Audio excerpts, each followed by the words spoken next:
Thanks to Ubisoft for providing me access to the game. Oh my god, it looks good, dude. Like, honestly, I don't know. It's just, yes.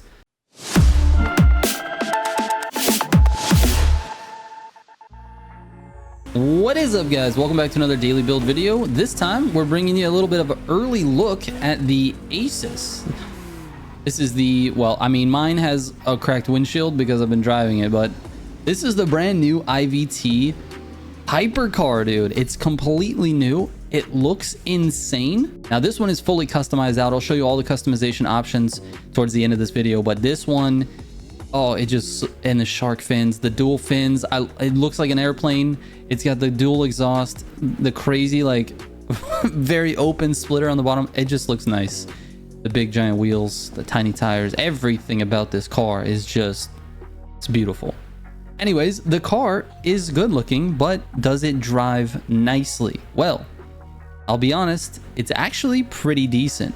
I ran a time of 120.621 on my test course, which is achieving immortality. You can see by these standings it's okay, dude. It's actually not bad. A 120 on that course is difficult to do with a car that's slow.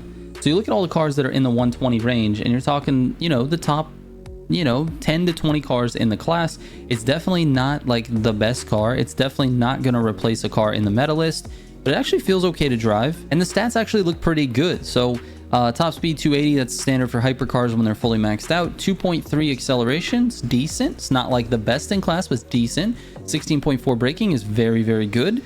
Not the best, but decent. 1.47, now that's kind of where it struggles a little bit. You can get some really good lateral Gs in the hypercar class. You've got guys like the Agera R at a 1.7. You've got other cars that are 1.6. You know, you can definitely get some high lateral Gs, but it doesn't feel like it's lacking that much. Now, where this car actually does really good is sort of the low end acceleration and sort of like that mid, you know, third, fourth gear acceleration. It does really, really well. And that was apparent on my second test course, which is Legendary versus Rivalry. That's a test course that really tests the ability to accelerate and the car's ability to take gutter turns. I found it to be average at guttering, not the best, definitely not the worst, but controllable for sure. Not a lot of danger in losing the rear end whenever you're coming out of corners. So I don't know, it felt like a pretty good car. It feels overall like a very above average hypercar, something that you can definitely use in the grand races. And of course, because I'm shooting this on the early access build of the game, I don't have access to grand races, so I can't really show you a grand race until we actually get into season 3 and it launches, which should be live right now. So you might see me use this on stream. Just tune into one of those if you want to see it.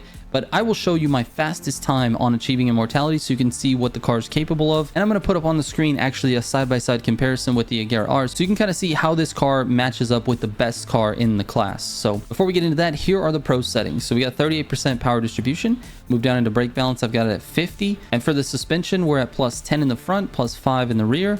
Plus 10 in the front for compression, plus 5 in the rear for compression, and then the rebound is minus 7 on the front, minus 4 in the rebound rear.